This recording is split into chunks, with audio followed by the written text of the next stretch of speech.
All right, so to enter the program, you're going to click on that long blue button there that says Launch Studioworks. Now, Studioworks, in order to function properly, uses 3 free downloads, which you probably already have on your computer. It uses Adobe Flash. It uses Adobe Acrobat to create PDFs, so you probably already have that on your computer. It also uses Java, J-A-V-A, Java, as in a cup of coffee, Java. You may or may not have Java on your computer. However, it is a free download. So if you don't have Java, all you have to do is open a web browser and type in free Java download, and then just download it on your desktop. It never needs to be updated, although you will get prompted about 5 times a day if you're on your computer that much. Do you want to there's a new release of Java. Do you want to update Java? The answer is always no, because Java updates itself constantly. And so we have chosen just to let it be, because it's just don't update Java if you're ever prompted. The other thing it might ask you or warn you about is when you click on it, it might say, this is a file from the internet. Are you sure you want to download it? Well, the answer is yes, you do want to download it. You want to keep the file, you want to download the file. Okay, so we're going to click Launch Studioworks. Yeah, here it is. This type of file can harm your computer. Do you want to keep it anyway? And you do say keep. So now it's downloading. And once it stops, then you can open it. And see, your Java version is out of date. Just click later, or do not ask this again.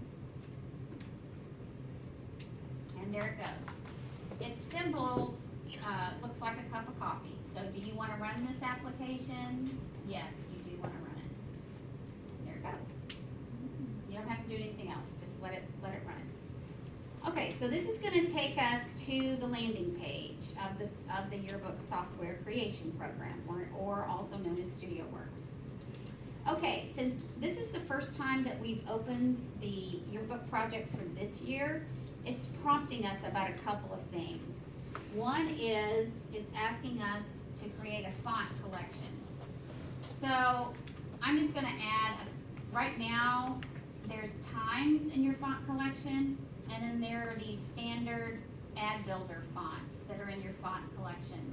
However, we have 300 plus fonts. And if you want to know what they look like, as you click on them, you can see kind of what they look like. So you guys will decide as a staff what font you want to add to your font collection. Typically, you want the book to not look like a jumble of 500 different fonts. So typically what you do is you have a font that's on your front cover, and then you use that same font on your quote-unquote theme pages. The theme pages inside the book being page 1, which is your title page, and then maybe pages 2 and 3, which sort of explain your theme and why it is relevant to this 2019-2020 school year. And so you might want to use your theme font on that page, on the pages 2 and 3 as well. Then you don't use the theme font again until you are introducing a section. Student life, academics, sports, whatever the section happens to be. And there's a page or a spread that's called that's what I was talking about earlier, called a division spread or page that announces to the reader, you're about to enter the student life section or whatever. And the design of that page or spread needs to look very similar to the cover. Same as the design for pages 1 and 2 and 3, because these are what are called the theme pages. So visually, they all kind of look and feel the same. And that's, again, where you would use your theme font. then other than that, each section, probably, if you want to do it this way, each section has its own headline font. So your academic section, you might pick a certain headline font just for academics, a certain headline font just for sports, a certain headline font just for clubs and organizations or whatever.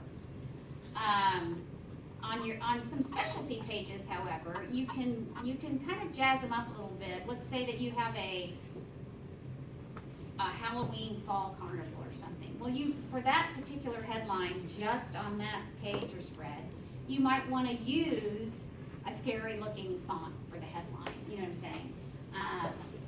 saying? Same with a page or spread on Valentine's Day. I mean, you might want to use just a particular headline font that just for that page or spread. But other than that, you're going to use the same headline font that you choose for that section.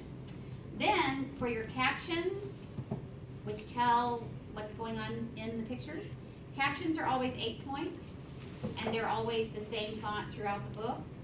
And the stories are usually 10 or 11-point, and it's the same font throughout the book.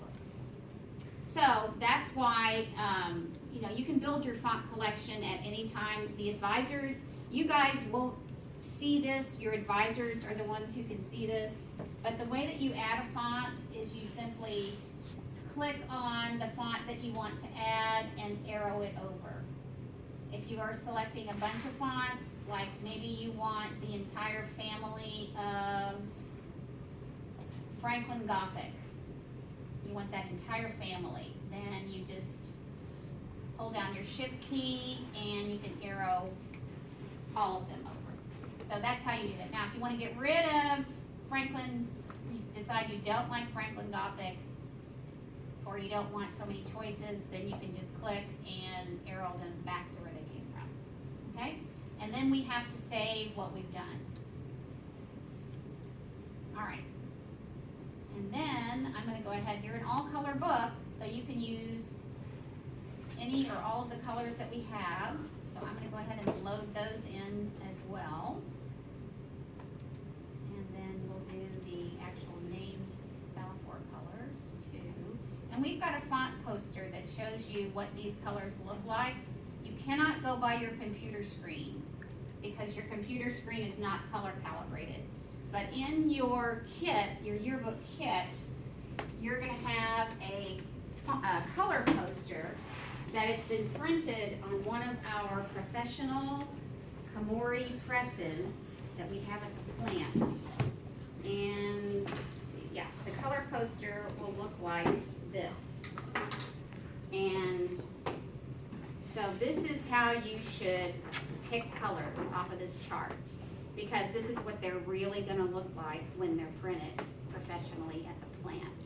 So just because that Wedgwood blue on your computer screen looks a certain way, you need to check it out on here and make sure that that's exactly what you want, because we don't want any surprises when the book comes to your school. Okay. So you guys won't have to worry about any of this. Your advisors are the ones who can add or subtract fonts, so you don't need to worry about that.